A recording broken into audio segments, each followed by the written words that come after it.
प्रदेश के सूक्ष्म एवं लघु उद्योग मंत्री ओम प्रकाश सकलेचा रविवार को नीमच जिले के जावा क्षेत्र अंतर्गत ग्राम डिगेन में आयोजित पत्रकारों के कार्यक्रम में बतौर मुख्य अतिथि शामिल हुए। इस दौरान उन्होंने देश और प्रदेश की सरकारों की सारी खूबियां भी गिनाई, लेकिन जब पत्रकारों ने उनसे सीसीआई सीमेंट फैक्ट्री, नीमच में उद्योग सहित विभिन्न मुद्दों पर सवाल पूछे तो क्या कुछ बोल गए मंत्री श्री सकलेचा, आप कुछ सुनिए। देखो, पत्रकारों का मंथन का कार्यक्रम था, गोष्ठी थी। वो गोष्ठियाँ हमेशा नए विचार को जाती है। उन विचारों को समझकर क्षेत्र में कैसे और नई चीज़ों का हम आगे बढ़ें, उसकी सर्च कह लो या उसे खोजने के लिए आज आप सबके बीच में आए। सर, ज़्यादातर नवाचार आपके जावा के अंदर होते हैं, तो नीमच जिले के लिए आपने क्या जो नीमच में भी बहुत इंडस्ट्री लगाई है। बच्चे को जो आपने जावा से मैंने नीमच के लिए कोई बच्चे नहीं गए। मैंने नीमच में भी अभी उस दिन स्कूटी वितरण कार्यक्रम में बहुत स्पष्ट कहा कि कोई भी जर्मनी जाना चाहता है, भाषा सीखेगा तो मैं भेजता हूँ इंजीनियरिंग के लिए। मैं तो कह रहा हूँ, अब मेरा एज विधायक मेरा क्षेत्र जो होगा, मुझे पहले मंत्री आप पूरे क्षेत्र के हैं सर? नहीं, मंत्री के हैसियत से मैंने अनाउंसमेंट किया। मैं इंडस्ट्री विभाग का मंत्री हूँ तो इंडस्ट्री मैंने नीमच में भी लगाई, लेकिन विधायक केवल जावत का। सर, सीसीआई सीमेंट फैक्ट्री को लेकर आपने क्या प्रयास किए सर? देखिए, सीसीआई का 2-3 अलग अलग विषय है। सीसीआई प्राइवेट एंटरप्रेन्योर को देने का काफ़ी लंबे समय से प्रयास हुआ। ये था, सीसीआई प्रॉफिट में थी। कांग्रेस के शासन में केंद्र सरकार ने उसका पूरा प्रॉफिट साउथ के किसी सीसीआई के यूनिट को ट्रांसफ़र किया, जिससे वो सिक हुई और हमारे यहाँ बेरोजगारी बढ़ी।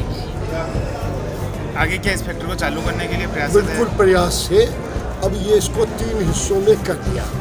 इसकी प्रॉब्लम थी कि इसके साथ बहुत बड़ी रियल इस्टेट जो दिल्ली के पास थी, तो वो रियल इस्टेट वालों का उसमें इंटरेस्ट था, इंडस्ट्री का यहाँ किसी को इंटरेस्ट था, माइनिंग लीज जो है उसका किसी तीसरे को इंटरेस्ट था। तो कोई भी एक व्यक्ति इन तीनों का सही वैल्यूएशन नहीं कर पा रहा था, इसलिए वो पोस्टपोन होती रही। फिर लेबर के बहुत सारे केसेस चल रहे थे। सर, आप एमएसएमई मंत्री हैं, नीमच जिले को आपने क्या सौगातें दी? तीनों बात का जवाब देंगे। सबसे पहले एमएसएमई थोड़ा दिल को टच कर गई तो उसकी दे दूंगा, अगर आपको आपत्ति नहीं हो। 100 से ज़्यादा इंडस्ट्री नीमच जिले में प्रोडक्शन में चालू हो गई। ये मैं बड़ा अचीवमेंट मानता हूँ। इंडस्ट्रियल एरिया का स्वरूप बदल गया, ये बड़ा अचीवमेंट मानता हूँ। 5-6 क्लस्टर बन गए नीमच में। खुद अमित शाह जी उसका लॉन्चिंग करने उज्जैन पधार रहे हैं, इसको मैं अचीवमेंट मानता हूँ। सर, अभी आपका अब दूसरा सवाल आपका था सर, मुख्यमंत्री के दौरे को लेकर।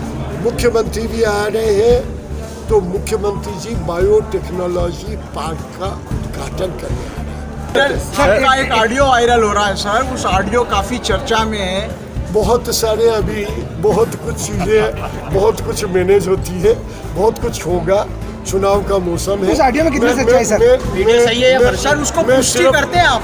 मैं सिर्फ एक कमेंट देता हूँ कि ये चुनावी वातावरण है। जो आदमी मुझे जानता है वो समझता क्या सच है।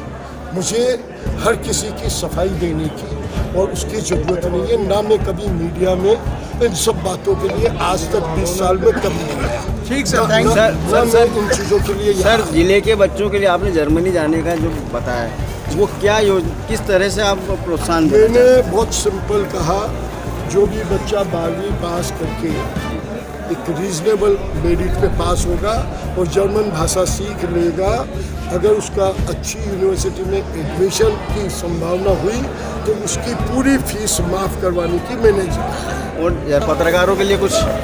पत्रकारों के लिए मैंने बहुत खुला कहा जी, और अभी भी मैंने राहुल को बोला कि सब एक करके अगर बनाएंगे तो मैं आज से नहीं 10 साल से इस प्रयास में हूँ कि आप एक हो जाएंगे तो मैं प्लॉट दिलाऊंगा सभी को।